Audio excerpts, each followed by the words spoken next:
यदि आप टेंस अच्छे से सीखना चाहते हैं, समझना चाहते हैं, तो उनसे पहले आपको इन चीज़ों के बारे में पता होना चाहिए। आइए वीडियो की शुरुआत करते हैं। सबसे पहले बात करते हैं सेंटेंस के बारे में। सेंटेंस का मतलब क्या होता है? वाक्य। सेंटेंस किन चीज़ों से मिलकर बना होता है? Subject, helping verb, main verb, object and other. अब ये सब्जेक्ट क्या होता है? कर्ता।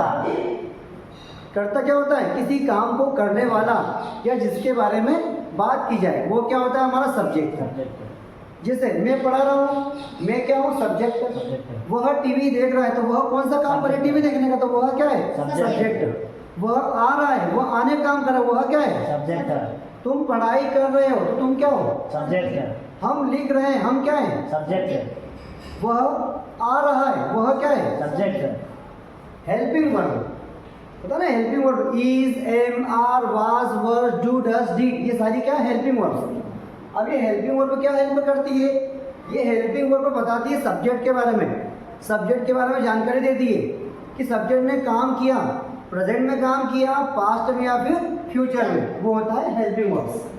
ठीक। मेन वर्ब, अब ये मेन वर्ब क्या होती है? सब्जेक्ट के द्वारा किया गया मेन काम, जैसे आना, जाना, बोलना, लिखना, ये सब क्या है?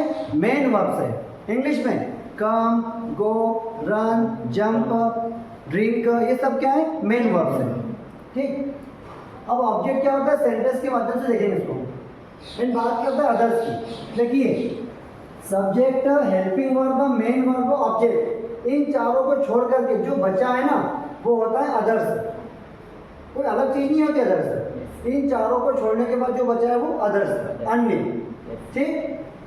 टेंस में लगभग 4 प्रकार के सेंटेंस होते हैं, मान सकते हैं 5 प्रकार के, लेकिन मेन कितने? 4 टाइप के, 4 टाइप के सेंटेंस होते हैं।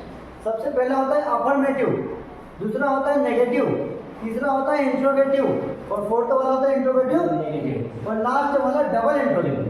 देखते हैं अफर्मेटिव क्या होता है। अफर्मेटिव में सबसे पहले आता है सब्जेक्ट, उसके बाद आती है हेल्पिंग वर्ब, उसके बाद main verb, object and other. Negative में सबसे पहले क्या आता है? सब्जेक्ट। उसके बाद helping verb, and helping verb के बाद क्या आता है? नॉट। उसके बाद क्या आती है? मेन वर्ब, देन ऑब्जेक्ट, और लास्ट में अदर्स। देखिए, जरूरी नहीं है कि ऑब्जेक्ट एंड अदर्स आएगा, subject, helping verb, main verb भी आ सकती है, लेकिन ज़्यादा से ज़्यादा ऑब्जेक्ट भी आता है, अदर्स भी आता है, इसके अलावा कुछ नहीं आता है। और कम से कम में क्या आता है? Subject, helping verb, main verb. Interrogative में सबसे पहले क्या आती है? हेल्पिंग वर्ब, उसके बाद subject, main verb, object, others, and last में क्वेश्चन मार्क आता है। इंट्रोगेटिव नेगेटिव में सबसे पहले क्या आती है? हेल्पिंग वर्ब, उसके बाद सब्जेक्ट, नॉट। नोटिस किया आपने? Yes sir. नेगेटिव में हेल्पिंग वर्ब के बाद बीच में नॉट आता है। इंट्रोगेटिव में सबसे पहले हेल्पिंग वर्ब आती है, लेकिन इंट्रोगेटिव नेगेटिव 2 सेंटेंस से मिलकर बना होता है। हेल्पिंग वर्ब सबसे पहले इंट्रोगेटिव, और बीच में नॉट आ गया नेगेटिव। तो इंट्रोगेटिव नेगेटिव में सबसे पहले हेल्पिंग वर्ब, उसके बाद सब्जेक्ट, फिर नॉट आता है, फिर मेन वर्ब, फिर ऑब्जेक्ट, फिर अदर्स, लास्ट में क्वेश्चन मार्क। बात करते हैं डबल इंट्रोगेटिव की। अभी डबल इंट्रोगेटिव क्या होता है? WH वर्ड, जैसे व्हाट, वेयर, हाउ, वेयर, सुना है ना? Where do you live, what will you speak, where are you going, in which class do you study, ये सारे क्या है? WH वर्ड वाले सेंटेंस है। सबसे पहले क्या आता है? WH वर्ड, उसके बाद helping verb, then main verb, यहाँ पे सब्जेक्ट ऐड नहीं किया ना, मेन वर्ब, हेल्पिंग वर्ब के बाद आएगा सब्जेक्ट। सबसे पहले WH word, helping verb, subject, main verb, object, other, then last में क्वेश्चन मार्क। सेंटेंस देखते हैं, सेंटेंस के माध्यम से समझ में आ जाएगा।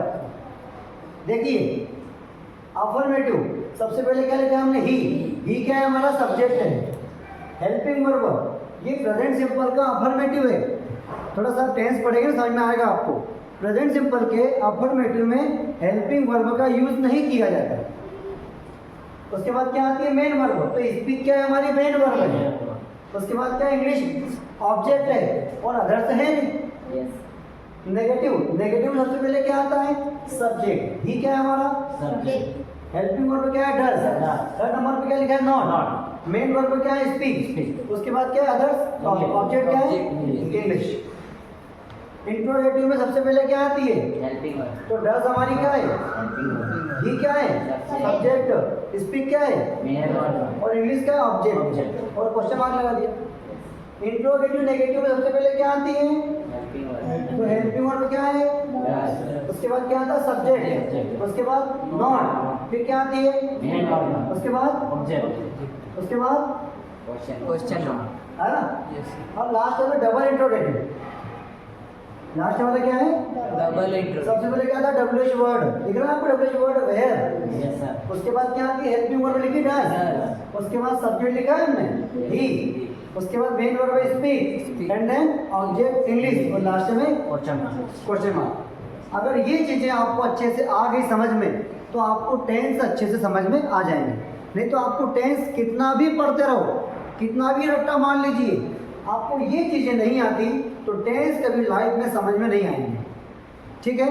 डायरेक्ट टेंस पे जंप नहीं करना है आपको। प्रेजेंट सिंपल सीखा, पास्ट सिंपल सीखा नहीं, आपको पहले पता होना चाहिए सेंटेंस क्या होता है, सेंटेंस किन किन चीज़ों से मिलकर बना होता है, सेंटेंस कितने टाइप्स के होते हैं, अफर्मेटिव क्या होता है, इंट्रोगेटिव क्या होता है, नेगेटिव क्या होता है। ठीक है? शुरुआत करें हम लोग, आगे बढ़े।